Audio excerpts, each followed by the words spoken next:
Caution. It is vitally important not to make connections. When you see the shots of rubble from Joplin, Missouri, you should not wonder, is this somehow related to the tornado outbreak 3 weeks before it in Tuscaloosa, Alabama? Or the enormous outbreak a couple weeks before that, which together comprised the most active April for tornadoes in U.S. history? No, that doesn't mean anything. It is far better to think of these as isolated, unpredictable, discrete events. It is not advisable to try to connect them in your mind with, say, the fires burning across Texas. Fires that have burned more of America at this point this year than any wildfires have in previous years. Texas and adjoining parts of Oklahoma and New Mexico are drier than they've ever been. The drought is worse than that of the Dust Bowl, but do not wonder if they're somehow connected. If you did wonder, you see, you would also have to wonder about whether this year's record snowfalls and rainfalls across the Midwest, resulting in record flooding along the Mississippi, could somehow be related. And then you might find your thoughts wandering to, global warming, and to the fact that climatologists have been predicting for years that as we flood the atmosphere with carbon, we will also start both drying and flooding the planet, since warm air holds more water vapor than cold air. It's far smarter to repeat to yourself the comforting mantra that no single weather event can ever be directly tied to climate change.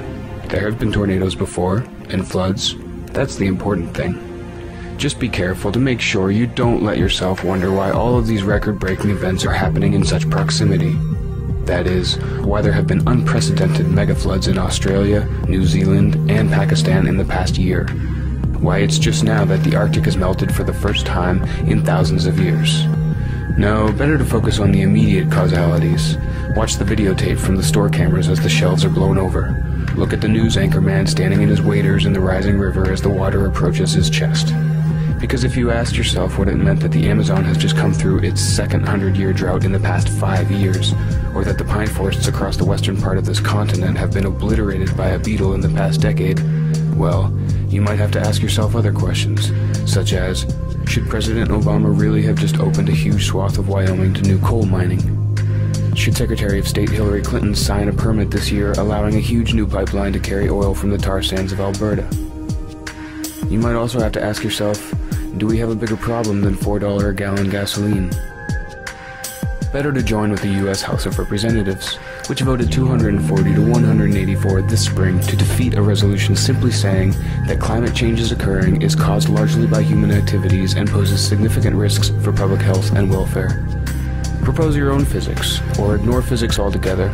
Just don't start asking yourself whether there might be some relation among last year's failed grain harvest from the Russian heatwave and Queensland's failed harvest from its record flood, and France's and Germany's current drought-related crop failures, and the death of the winter wheat crop in Texas, and the inability of Midwestern farmers to get corn planted in their sodden fields. Surely the record food prices are just freak outliers, not signs of anything systemic. It's very important to stay calm. If you got upset about any of this, you might forget how important it is not to disrupt the record profits of our fossil fuel companies. If worst ever did come to worst, it's reassuring to remember what the U.S. Chamber of Commerce told the Environmental Protection Agency in a recent filing, that there's no need to worry because, quote, populations can acclimatize to warmer climates via a range of behavioral, physiological, and technological adaptations, unquote. I'm sure that's what the residents of Joplin are telling themselves today.